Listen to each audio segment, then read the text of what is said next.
मैं ब्रह्मा जी भक्त पटना हाईकोर्ट अधिवक्ता आप सभी लोगों के लिए डे बाय डे नए नए कानून पे विशेष वीडियो लेकर आता रहता हूं कि आप कानूनी अड़चनों से अपने जीवन में लाभ उठाएं। लेकिन यह आज विशेष वीडियो है कि एक माँ की कहानी है। आज जो है यह कैसे कलयुग समय आ चुका है, जो बच्चे जो हैं माँ के साथ कैसी बर्ताव करते हैं उन पे है। तो आप जय हो ब्रह्मा जी चैनल पे आए, चैनल को लाइक करें, सब्सक्राइब करें और कमेंट करें और जानें कि मथुरा के शमशान घाट की चिता पे 10 घंटे तक माँ की जो है शव पड़ा रहा, लेकिन अंतिम संस्कार के लिए तरसता रहा, लेकिन अंतिम संस्कार नहीं हुआ जब तक संपत्ति का बंटवारा नहीं हो गया। तो आप इस कलयुग के रिश्ते को देखिए। यहाँ इंसानों के लिए रिश्ते का मतलब पूरी तरह से बदल चुका है। आप इस खबर से समझ सकते हैं और यह बताएगी कि कलयुग कैसे आ चुका है। मनोहर राणा जो है माँ पे बहुत कुछ उन्होंने पढ़ा लिखा है। उनका एक शेर आप सुन लीजिए। लबों पे कभी कभी उसकी बद्दुआ नहीं होती, बस एक माँ है जो कभी मुझसे खफा नहीं होती। ये मनोहर राणा का शेर है। जैसे शमशान सैया पे सोई हुई महिला मरने के बाद भी अपने किस्मत पर रो रही होगी। कोख से लेकर अपने पैरों तक खड़े होने तक अपना दूध पिलाई बड़ा किया। वो आज चिता चिता तक नहीं, उन्हीं लोगों ने वो चिता तक नहीं जलने दिया और खड़े वे 10 घंटों तक बूढ़ी माँ लाश पर पड़ी रही और बच्चों ने कुत्तों और बिल्लियों की तरह लड़ते रहे। कोई प्रॉपर्टी का कागज लेकर भाग रहा था तो कोई खसरा खतौनी लेकर फरार हो रहा था। जिसके हाथ कुछ नहीं लगा वह बूढ़ी महिला के चिता से लकड़ियां उठाकर फेंकने लगे। लेकिन दिल तो तब पत्थर बन गई जब इस महिला की बेटी ने जलती चिता की आग को बुझा दिया। इन तस्वीरों को देखकर एक बात तो समझ में आ गई कि बच्चे अगर ऐसे होते तो उससे बेहतर है कि इंसान बाज ही मर जाए, ताकि कम से कम मौत के बाद लाश की दुर्गति ऐसी न हो। अगर दुर्गति होगी तो इस बात का मलाल नहीं रहेगी कि घर में 3-3 बच्चे हैं। मथुरा की रहने वाली इस बदनसीब महिला का नाम पुष्पा है, जिनकी उम्र 85 वर्ष है। काफ़ी समय से बीमार चल रही थी और अपने 3 बेटियों में से एक बड़ी बेटी मिथिलेश के साथ रह रही थी। उसके पहले वह मथुरा के नांगल सीता गांव अपने पति के मृत्यु से पहले वहां रहती थी। जब पति उनके गुजर गए तो अपने बड़ी बेटी मिथिलेश के साथ आनंदपुरी वे आ गई और अपने तीनों बेटियों की मिथिलेश के साथ वह रहने लगी, सबसे बड़ी बेटी के साथ। अचानक 14 जनवरी को पुष्पा की मौत हो गई और उनकी बड़ी बेटी मिथिलेश ने सुबह अपनी मां के शव को अंतिम संस्कार के लिए मथुरा के मसानी मोक्ष धाम ले आई। और इस बात की जानकारी जैसे ही मृतक की 2 बेटियों को लगी, वे शमशान पहुंच गई और चिता की आग तक को बुझा दिया। यहाँ से शुरू हुई प्रॉपर्टी को लेकर नाटक और दावा किया जा रहा है कि मृतक महिला के नाम पर 3 बीघे जमीन था। उस 3 बीघे जमीन का यह तमाशा। लेकिन जिस बेटी मिथिलेश के साथ वह रह रही थी उस पर आरोप है कि उन्होंने बहला फुसलाकर 1.5 बीघे जमीन अपने नाम कर लिया। इस बात की जानकारी जैसे ही 2 बेटियों को यानी सुनीता और शशि को लगा, शमशान घाट पहुंच गई और शव नहीं जलने दिया। और इस दौरान 8 बार पंडित जी कर्मकांड कराने पहुंचे और लौट गए। पुलिस बुलाया गया, फिर भी कुछ नहीं हुआ और आखिर में जमीन का एग्रीमेंट बना।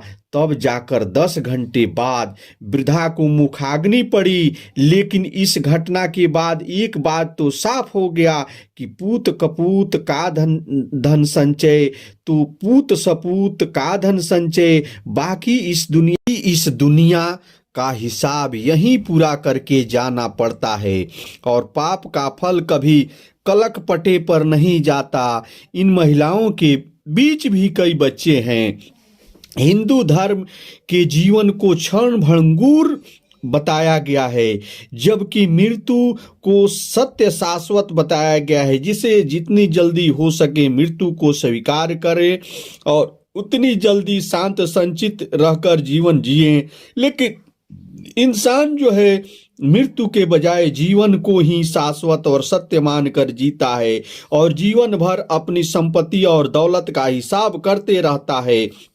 जीवन भर इसे ऐसा लगता है कि सब कुछ उसके साथ ही जाएगा, लेकिन कड़वा सच है कि संपत्ति में से एक हिस्सा भी, जरा सा भी अंश भी मृत्यु के बाद उसके साथ नहीं जाता है।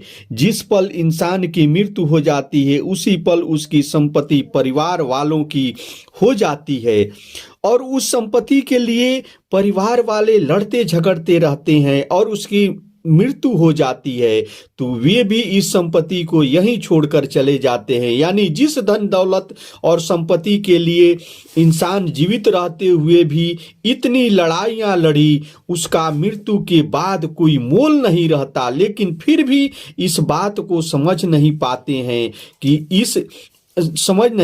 हैं इस घटना से भी यही सीख आपके लिए छुपी हुई है कि उस अभागिन माँ के पास इतनी संपत्ति थी कि लोग उसे अमीर समझते थे, लेकिन मौत के बाद पता चला कि यह महिला इतनी गरीब थी कि इसकी संपत्ति की वजह से उसके शव को 10 घंटे तक शमशान घाट के चिता पर अंतिम संस्कार के लिए इंतजार करना पड़ा, और वो भी उसके अपने बच्चों की वजह से।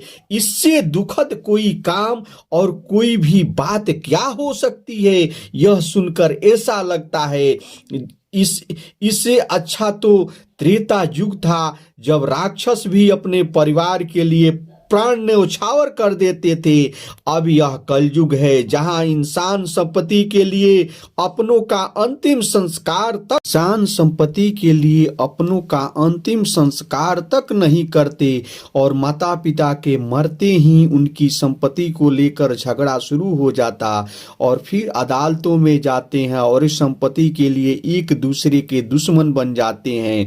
लेकिन सोचिए, वह संपत्ति मृत्यु के बाद यहीं रह जाती है। उसके लिए इंसान इतना कठोर कैसे हो जाता है? वह इस सब कुछ भूल जाता है। इसके लिए ऐसी दुश्मनी करता है जैसे ये संपत्ति मृत्यु के बाद भी वो अपने साथ ही लेकर जाएगा। इस घटना से सीखें और आप सीख यही मिलती है। आपको भी गलतफहमी होगी कि अगर आपके पास जितनी धन दौलत है और जितनी संपत्ति है वह सब कुछ सदैव आपके साथ रहेगी, आपके साथ ही जाएगी। तो आप ज्यादातर लोग यही गलतफहमी में रहते हैं। आप इस खबर से आप यही शिक्षा आपको लेनी चाहिए कि सब कुछ यहीं रह जाएगा और जो इज्जत आपने कमाई है वो इज्जत आप अपने साथ लेकर जाएंगे और वही इज्जत आपके जाने के बाद लोगों के बीच रहेगी और इसी इज्जत के आधार पर और इसी नाम के आधार पर लोग आपको याद रखेंगे। तो यह जो है एक माँ की कहानी है। इससे हम सीख सकते हैं कि यह जीवन में संपत्ति के लिए क्या क्या हो सकता है और यह कलयुग है जिसे माँ को 10 घंटे तक चिता पे रखा गया। तो यह हमारे कलयुग की समाज की अशोभनीय और निंदनीय जो है समस्या है। इसे ऐसी समस्या नहीं होनी चाहिए और हर इंसान को यह समझना चाहिए कि यह संपत्ति यहीं रह जाएगी। तो मैं अपने हृदय से आप सभी को धन्यवाद देता हूं कि इन समस्याओं को आप समझे और ऐसे समस्या फिर दोबारा कोई न घटे। इसके साथ जय हिंद, जय भारत।